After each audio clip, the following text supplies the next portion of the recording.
그래서 긁기 시작하면 벌겋게 올라오면서 막 더 가려워져. 근데 그거를 때문이라고 환자들이 잘 인식을 못하는 것 같아요. 그러니까 피부 장벽 무너뜨리고 이게 다가 아니라 처방하기도 해요. 제 말 믿고 한 번만 실천해보고 저기 결국에는 가장 좋은 화장품, 가장 좋은 시술이라고 생각해요. 원장님, 제가 요즘 지나가면서 보는데 피부 좋은 사람 진짜 많더라고요. 다들 피부과에서 관리받고 그러는 걸까요? 뭐 주름이니 안티에이징이니 이렇게 피부과에 다니시는 분들 많으니까. 근데 또 보면은 피부가 그렇게 좋은데 좀 부자연스러우신 분들이 좀 있는 것 같더라고요. 그래서 또 한편으로는 피부과를 꼭 굳이 가야 되나 싶기도 하고. 그건 아니고 가는 건 맞는데 제 개인적으로는 이게 아무리 외면을 내가 가꿔도 내면이 받쳐주지 못하면 좀 그렇게 볼 수 있는 것 같아요. 그거 혹시 이너뷰티 말씀하시는 거예요? 맞아요. 그 개인적으로 되게 중요하게 생각하는데 이렇게 진료실에서 보다 보면 막 이렇게 예쁜 얼굴은 아니신데 되게 아름답다, 우아하다 이런 느낌 나시는 분들이 있거든요. 근데 이런 분들 피부가 꼭 그렇게 잡티가 하나도 없고 주름이 없고 피부과에서 뭔가 항상 관리받은 것 같은 그런 얼굴들은 아니에요. 가끔 그런 분들 본 것 같기도 해요. 고상하시고 뭔가 우아해 보이시는 맞아요, 분들. 맞아요. 그런 느낌. 그럼 그런 분들은 피부 관리를 어떻게 하는 걸까요? 피부 관리를 계속 그렇게 받는다고 그런 느낌이 나는 건 아니고 제가 생각했을 때는 말투랑 표정에서 나오는 거거든요. 말투랑 표정이요? 예를 들면 그런 분들 보면 수면이라든지 혹은 본인들이 음식을 드시는 거, 그러니까 전체적인 생활 리듬이 되게 규칙적이고 긍정적인 사고를 가지신 분들이 많은 것 같아요. 자기 관리를 철저히 잘하시고 마음이 예쁘신 분들, 그런 분들인 뭐 거겠죠? 일종의 마음이 예쁘신 분들인 거죠. 내가 자꾸 유행에 쫓아가면서 뭔가 트렌디한 어떤 외적인 걸 가꾼다기보다는 뭔가 나의 내면에 집중하시는 분들 있잖아요. 그런 분들 보면 본인이 어떤 스트레스를 왔을 때도 그런 스트레스를 대처하는 능력 이런 것들이 되게 뛰어나시더라고요. 그런 분들이 또 여유롭잖아요. 그쵸. 부럽다. 나도 여유롭고 싶다. 팀장님 요즘 좀 바빠 보이긴 해요. 좀 지쳐 보여요. 네. 요즘 많이 지쳐요. 신입들도 많이 오기도 했고 업무도 그만큼 많이 늘어나니까 그래서 그런지 요즘 피부가 많이 푸석푸석해진 것 같더라고요. 이것도 스트레스 때문이겠죠? 그럴 수 있죠. 왜 우리가 잠 잘 자고 밥 잘 먹고 걱정할 거 없으면 피부에 트러블 진짜 안 나거든요. 이게 몸과 마음의 어떤 신호들이 그대로 피부로 드러난다고 생각하거든요. 피부는 그러니까 마음의 거울인 거지. 그래서 제가 진료실에서 진짜 많이 묻는 질문들이 있어요. 내가 이 정도면 나아야 되는데도 안 낫는 분들 꼭 있거든요. 네. 그런 분들한테 뭔가 최근에 평소의 스트레스와는 차원이 다른 그런 극심한 스트레스가 있냐, 아니면 뭐 일하는 생활 환경들이 바뀌었냐 이런 질문하면 그때서야 환자들이 그런 것 같다, 스트레스 때문인 것 같다 이런 말도 되게 많이 하세요. 스트레스가 진짜 피부에 영향이 많이 주긴 하는군요. 그럼요. 실제로 스트레스랑 이 피부 건강이랑 관련성에 대한 연구 보고들도 많아요. 그러니까 쉽게 말하면 우리가 달고 살아야 되는 만성질환 같은 경우에는 치료가 잘 이렇게 반응이 없을 때 항우울제를 처방하기도 해요. 피부과에서 항우울제를요? 저는 정신과에서만 항우울제 처방하는 줄 알았는데. 물론 자주는 아니지. 피부과에서 메인으로 막 처방하고 이런 건 아니지만 이 분의 어떤 마음 상태 그리고 스트레스 이런 것들이 피부를 더 악화시킨다고 판단이 되면 그런 항우울제를 처방하기도 해요. 전 실제로 홍조 환자분들한테 처방을 가끔씩 하는 편인데 뭔가 레이저 시술이라든지 먹는 약이라든지 이 홍조에 맞는 치료를 내가 적절히 하는데도 반응이 이렇게 더딘 분들이 있어요. 그런 분들 보면 이렇게 우리가 항우울제를 같이 처방했을 때 좀 경과가 훨씬 좋은 경우들이 있거든요. 항우울제가 피부로 쭉 이렇게 신경이 분포되는데 여기서 나오는 전달 물질 같은 것들을 차단하기도 하거든요. 그래서 이제 염증들이 감소하고 피부 증상이 좋아지기도 하죠.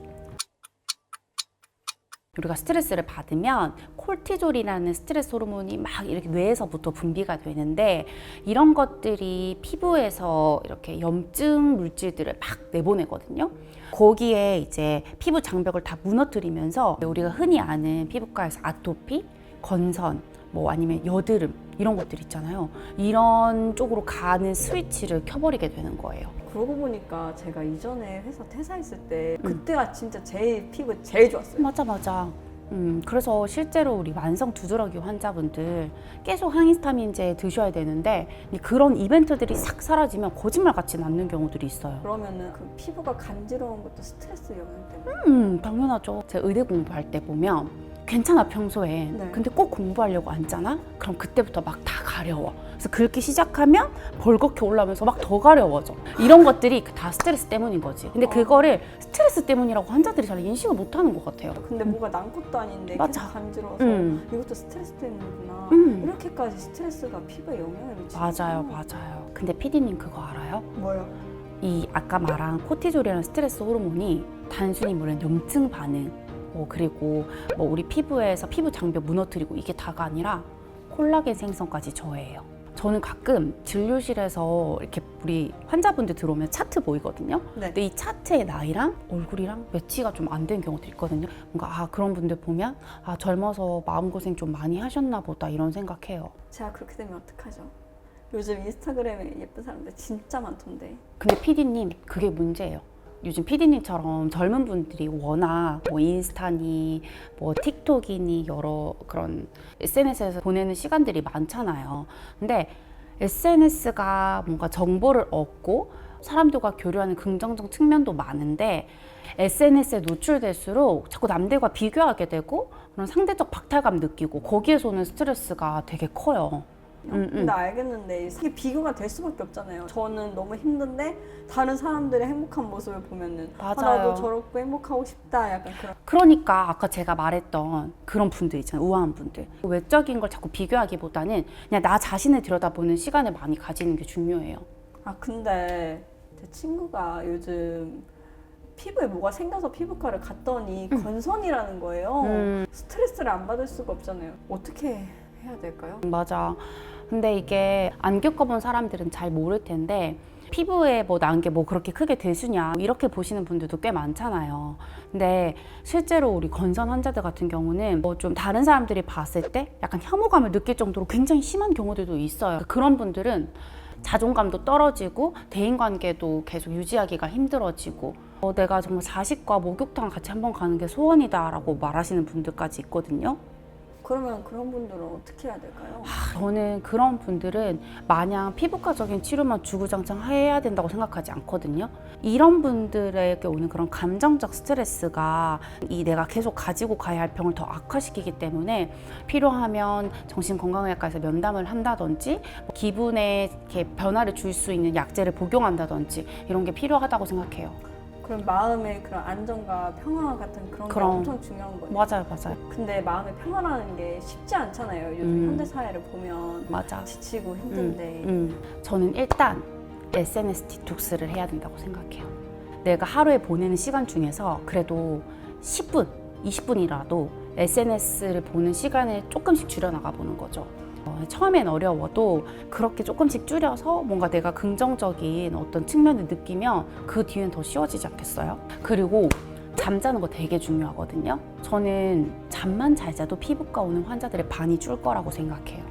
늘 진료실에서 묻는 질문이 있어요. 11시 전에 주무세요? 이게 성인이 11시 전에 잔다는 게 쉽지 않을 수 있는데 되게 필요해요. 우리가 왜 어릴 때 성장 호르몬 많이 나오려면 일찍 자라고 하잖아요. 네. 그런 것처럼 어쨌든 일정 시간이 넘어가면 우리 몸에서 스트레스 호르몬들이 더 많이 나오고 이런 것들이 피부 장벽을 무너뜨려서 푸석푸석해지고 뭔가 건조해진다 이런 걸 느끼게 하는 거예요. 저는 그러면 스트레스에 수면 부족에 긍정적이지 않고 그래서 피부가 지금 푸석푸석한 거겠죠? 한번 바꿔보세요. 진짜. 제 말 믿고 한 번만 디지털 디톡스 실천해보고 잠도 많이 자고 해보세요. 저는 정신 건강이 곧 마음 건강이라고 생각해요. 그러니까 동안의 핵심 키는 이너 뷰티다. 마치 항노화 시대가 이제 개막되면서 너나 나나 다 항노화 시술, 피부과에서 어떤 시술 받아야 돼요? 이런 말들만 하잖아요. 맞아. 저는 사실 근데 그런 거 보면 좀 안타까워요. 우리가 늘 얘기하는 아름다움에 대해서 말해보자고요. 나의 내면을 잘 다스리고 스트레스 관리를 잘하고 규칙적인 생활 이런 것들을 꾸준히 관리하시는 분들이 결국엔 그게 다 피부로 드러나면서 우리 아름답게 보이는 것 같아요. 그래서 저는 항상 환자분들한테 제가 좀 오글거리지만 드리는 말씀이 있어요. 행복해지세요. 저는 행복이 그리고 자기 만족이 결국에는 가장 좋은 화장품, 가장 좋은 시술이라고 생각해요. 뭔가 멋진 말이다. 그래서 여러분 오늘도 꼭 행복하세요. 지금까지 피부가 예뻐지는 10분 피부텐텐의 피부과 전문의 박효진이었습니다. 안녕.